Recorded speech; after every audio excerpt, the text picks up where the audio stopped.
आप सभी लोगों का स्वागत है फिर से एक बार इधर क्रिक जोन में। आशा करता हूं आप सभी लोग सही सलामत होंगे। तो चलिए शुरू करते हैं आज का वीडियो, जो कि आज एशेस टेस्ट का दूसरे टेस्ट मैच का आज दूसरा दिन था, जो कि आज भी रोमांचक दिन रहा। आज दिन के शेष तक अगर देखें तो वहाँ पे ख़ास तौर पे अगर आप देखें तो ऑस्ट्रेलिया कल पहले दिन के अंत तक 339 रन बना चुके थे। स्टीवन स्मिथ 85 रन पे नाबाद थे और कैरी अच्छे खासे पार्टनरशिप्स बना चुके थे, जो लगभग अच्छी खासी बल्लेबाजी कर रहे थे।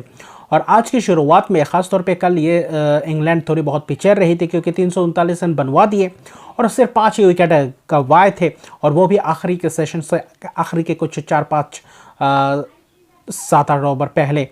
तो आखिरी के घंटे पे 2 विकेट ज़्यादा से ज़्यादा चटकाए, नहीं तो बनना बहुत ही मुश्किल हो जाता वापसी करना। और आज दिन की शुरुआत में वही एंडरसन और ब्रॉड के साथ शुरुआत की, अच्छी खासी शुरुआत की, और ज़्यादा स्पेल्स ज़्यादा ओवर्स अगर आप देखें तो इंतज़ार करना नहीं पड़ा। और आते ही स्टुअर्ट ब्रॉड ने जो अपना पहला स्पेल डाला, पहले ही ओवर में पूरी तरीके से चलता किया और हक्का बक्का कर दिया। एलेक्स कैरी को अंदर आते हुए गेंद को मिस कर गए, और आखिर में जाकर रिव्यू लेने के बाद पता चला कि पूरी तरीके से ये आउट थे, और अच्छी खूबसूरत गेंद अंदर आ गई और जहां पे लाइन को मिस कर गए कैरी। और वहीं पे अगर आप देखें तो कैरी ने 22 रन की पारी के लिए आज ज़्यादा अच्छी शुरुआत नहीं दे पाए, और वहां से वापसी करने के सिलसिले में फिराक में थी इंग्लैंड के गेंदबाज। और एंडरसन भी जो शुरुआत की स्पेल थे अच्छी खासी गेंदबाजी की। और आपने देखे तो स्टीवन स्मिथ जो अच्छी खासी लय में थे, और स्टीवन स्मिथ ने आज फिर से एक और शतक जड़ दिया और एशेस में पूरी तरीके से अपना जलवा बिखरते हुए, ख़ास तौर पे वर्ल्ड टेस्ट चैंपियनशिप से ही सिलसिला जो शुरुआत ले पकड़ा है, वो अभी तक वो सिलसिला चलता जा रहा है। एशेस में भी उनका जलवा बिखर रहे हैं, और स्टीवन स्मिथ 110 रन की शानदार आज पारी उनके बल्ले से देखने को मिले, 184 गेंदों में 15 चौके की मदद से। लेकिन दूसरी तरफ अगर आप देखें तो स्टार्क जो कामिंस से पहले आए, स्टार्क भी आकर एंडरसन का शिकार रहे। एंडरसन ने वो आउट स्विंग इन स्विंग वाली गेंद वहाँ पे ख़ास तौर पे थोड़े बहुत बाहर जाते हुए गेंद पे वो जो शॉट लगाने के मंशे से बल्ला घुमाया, और वहाँ पे निक लगा, एज लगा, और वहाँ पे बेस्टो के लिए आसान हुआ। लेकिन बेस्टो के पास कैच जाते वक्त थोड़े बहुत और दूर जाता हुआ गेंद था, वहाँ पे अच्छी तरीके से कैरी किया, और वहाँ पे पूरी तरीके से हावी हो गए थे इंग्लैंड के गेंदबाज। आज सोच कुछ अलग ही रहे थे, लेकिन आज जो स्पेल में जो पहला जो जोर लगाया, उस जोर ने पूरी तरीके से वापसी करवाई इंग्लैंड को ख़ास तौर पे, और वहीं पे दबोचना शुरू कर दिया। अगर आप ख़ास तौर पे देखें तो एलेक्स कैरी स्टार के विकेट गिनने के बाद जो लगातार 2 विकेट गंवाए, वहाँ से मोमेंटम को पूरी तरीके से शिफ्ट नहीं करने दिया इंग्लैंड से फिर से एक और ऑस्ट्रेलिया की तरफ नहीं। जब तक स्टीवन स्मिथ थे थोड़े बहुत पार्टनरशिप्स बिल्डअप करने की कोशिश कर रहे थे कमिंस के साथ, कप्तान के साथ मिलकर, लेकिन थोड़ी ही बहुत 30-35 रन की पार्टनरशिप, और उसके बाद स्टीवन स्मिथ को चलता किया जॉश टैंक फिर से एक और बार नए स्पेल करवाते हुए। जब भी उस स्पेल में आए, कल पहला दिन भी वैसा ही किया था, स्पेल में आते ही आकर विकेट चटका जाते, और जॉश टैंक पूरी तरीके से पेस और नए खिलाड़ी है, और अपना दूसरा ही टेस्ट खेलते हुए जो एशेस का अपना पहला टेस्ट मैच खेले हैं, तो वहाँ पे जलवा बिखेरने को देख रहे। तो पूरी तरीके से ये युवा गेंदबाज पूरी तरीके से हावी रहे, और बड़ा विकेट उनको मिला आज के दिन, और जो विकेट जल्दी जल्दी चाहिए था इंग्लैंड को, और वो पूरी तरीके से इंग्लैंड को हासिल हो गए। स्टीवन स्मिथ 110 पे आउट हो गए। वहाँ पे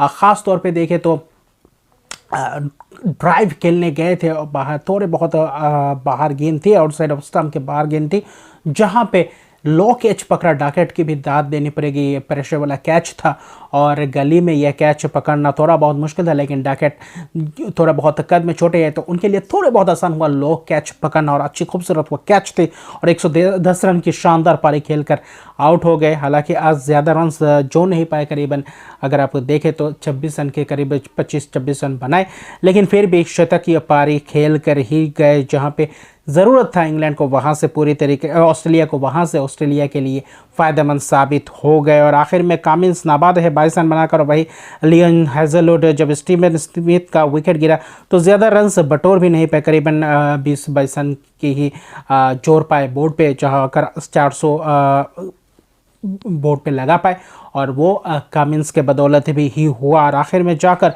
वो विकेट्स ख़ास तौर पे रॉबिन्सन को आखिरी 2 विकेट मिला। तो वहाँ पे पूरी तरीके से गिरफ्त में थी इंग्लैंड के खिलाफ। हालांकि 400 रन बनाए, हालांकि पहले सेशन में अच्छी खासी तेज़ी से रन्स भी बटोर रहे थे, लेकिन विकेट्स भी चटकाए थे। और आज इस सेशन में, पहले सेशन में ऑस्ट्रेलिया करीबन 17-18 ओवर ही खेल पाई, और 18 ओवर के अंदर अंदर आज के दिन के पहले 1-1.5 घंटे के अंदर अंदर पूरी तरीके से ऑल आउट करवा गए इंग्लैंड के गेंदबाज, जो पूरी तरीके से दाद देना पड़ेगा। 339 रन बनवाने के बाद आखिर में जाकर 416 पे ऑल आउट कर दिया। तो ये एक अच्छी अचीवमेंट है। थोड़ी बहुत वापसी करने को देखे, और वहाँ पे वापसी की भी कोशिश थी, और वापसी करने को भी अच्छे मौका मिला। 3 विकेट रॉबिन्सन को, जॉश टांग को 3 विकेट, और एक विकेट जेम्स एंडरसन ब्रॉड, और वही रूट को 1 विकेट। तो अच्छी खासी ये बॉलिंग स्पेल्स थी, और 100 ओवर के करीब खेल गए, 101 ओवर के करीब खेल गए, 416 रन। लेकिन पहले ही सेशन में बल्लेबाजी करने, लेकिन ज़्यादा ओवर्स नहीं हुए, 4 ही ओवर्स हुए। स्टार्क और वही कमिंस ने गेंदबाजी की, लेकिन डकैट और क्रॉली पूरी तरीके से लय में दिखा, और पूरी तरीके से वही इंटेंट बेस्ट बॉल खेलने को ही देखे। ऐसा नहीं कि 416 रन है, थोड़े बहुत सूझबूझ वाली पारी खेलते, पार्टनरशिप्स को 70-80 रन के करीब लेकर जाते, और डिफेंसिव माइंडसेट से खेलते हैं। बिल्कुल नहीं, पूरी तरीके से पहले ही गेंद से पूरी तरीके से अपना इंटेंट दिखाया, चाहे क्रॉली भी और बेन डकैट भी। और पूरी तरीके से जब गेंद ना भी मिले, वहाँ को भी शॉट्स लगाने को देख रहे थे, और रन्स बटोरने को देख रहे थे। और आखिर में जैक क्रॉली का समाप्त किया वो लंच के बाद, जब जो तेज़ी से रफ्तार पकड़ रहे थे, वहाँ पे 48 गेंदों में 48 रन की पारी खेली। और वहाँ पे नतन लियन ने जब स्पेल, अपना पहला स्पेल करते हुए आए, वहाँ पे ललचाया, और ललचाते ही और मिस कर गए इस गेंद को। और वहाँ पे केरी ने भी अच्छी खासी कैरी की गेंद को, और वहाँ पे अच्छी खासी स्टंपिंग की। और स्टंपिंग करने के लिए अच्छी खासी ग्लोव्स वर्क है कैरी का, जो हम टेस्ट में देखे, वनडे में भी देखे। तो अच्छी खासी कैरी विकेट के पीछे अच्छी खासी अपना पूरी तरीके से काम निभाते हैं, पूरी तरीके से बखूबी निभाते हैं। तो वही शुरुआती सलामी बल्लेबाजों ने 91 रन की पार्टनरशिप की, और बहुत ही जल्दी रन्स बटोर रहे थे। उसके बाद ओली पॉप आया। ओली पॉप ने भी खूबसूरत वो पारी बेन डकैट के साथ मिलकर टी तक पूरी तरीके से लेकर गया। आखिर में 30 ओवर तक 145 रन पे सिर्फ और सिर्फ 1 विकेट गंवाए थे, और दूसरे सेशन में 27 ओवर में 132 रन बना चुके थे, जो कि लगभग 5 के करीबन 5 के औसत से तो क्या बेसबॉल के तरह खेल रहे थे।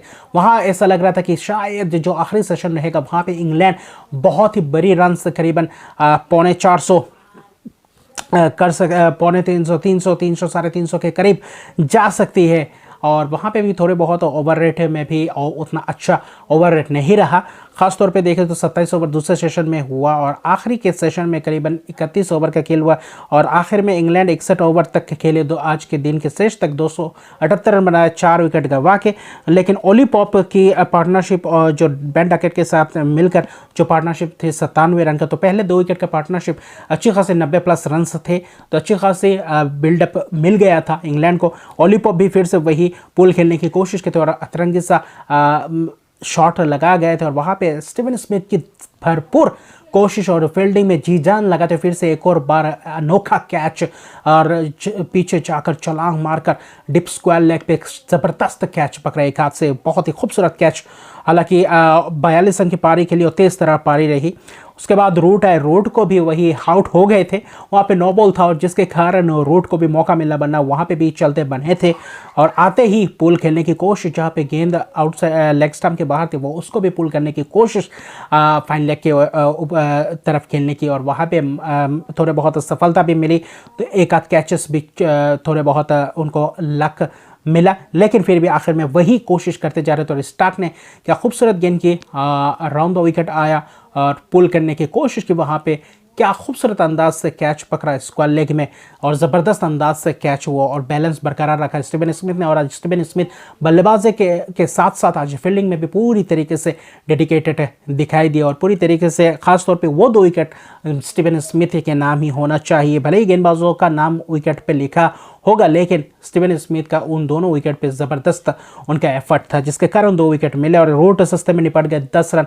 लेकिन वही इंटेंट दिख रहा था कि कैसे भी हालत हो, कैसे भी सिचुएशन हो, आते ही बल्ला चलाना है। जो बेसबॉल का जो रूल है, क्या बेसबॉल जो बेसबॉल कहते हैं इंग्लैंड टीम, क्या उसका फ़ायदा हो रहा है? ये एशेज टेस्ट के बाद पता चलेगा कि कितना फ़ायदेमंद साबित हुआ है, कितना नहीं, कितने रन्स बटोरे हैं बेसबॉल की तरफ से, कितने इनिंग्स लगाए, कितने सेशंस लगाए हैं, सेशंस में कितने रन रेट की तरफ से बढ़े और कितने पीछे और आगे रहकर कितने फ़ायदे उठाए। ये देखने लायक बात होगा। ये एशेज सीरीज़ के बाद इसका आलोचना करेंगे। फिलहाल बेसबॉल अपने ऊपर ऐसे ही काम करके रहेंगे और इंग्लैंड की टीम ऐसे ही बेसबॉल के फॉर्मूले से ही खेलेंगे। और आखिर में हैरी ब्रूक और बेन स्टोक्स, हालांकि डैकेट ने भी वही कोशिश की थी। डैकेट ने 98 रन की शानदार खूबसूरत पारी, एक और शतक से चूक गए एशेज में। इस एशेज में इस साल पहला शतक लगा सकते थे। इस एशेज में बेन डैकेट एक मौका था। 134 गेंदों में 98 रन की शानदार पारी थी। हेजलवुड ने आए वहीं पे और थोड़े बहुत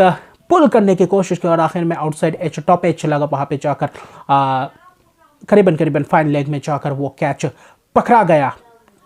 वहाँ पे बदकिस्मती रही बेन डैकेट की, जहाँ पे आउट हो गए, वरना 2 रन आसानी से सिंगल खेल के शतक बनाकर भी वही बेसबॉल वाला फॉर्मूला, जहाँ पे मौका मिले रन टूट कर रन्स बनाना है, और यही फॉर्मूले के साथ खेले। हालांकि आखिर में हैरी ब्रूक और स्टोक्स, हैरी ब्रूक भी स्टंप छोड़ कर क्या वहाँ पे 4 विकेट गंवा चुके थे, जहाँ पे अच्छी परिस्थिति में थे, और जो आखिरी के 2 विकेट थे तो थोड़े बहुत दूसरा विकेट जाने के बाद करीबन 30-32 रन के अंदर 3 विकेट ले लिए थे। थोड़ी बहुत वापसी की थी ऑस्ट्रेलिया ने, और वहाँ पे आखिरी के सेशंस में आखिरी के घंटे अच्छी खासी थोड़ी बहुत संभाली पारी को बेन स्टोक्स के साथ मिलकर अच्छी खासी पार्टनरशिप्स की ब्रूक ने, और ब्रूक अच्छी खासी अभी क्रीज पे है मौजूद। 45 रन 91 गेंद में 4 चौके की मदद से। वही स्टोक्स अपना समय लेते हैं, 97 गेंद में 17 रन की पारी खेलते हुए कप्तानी पारी।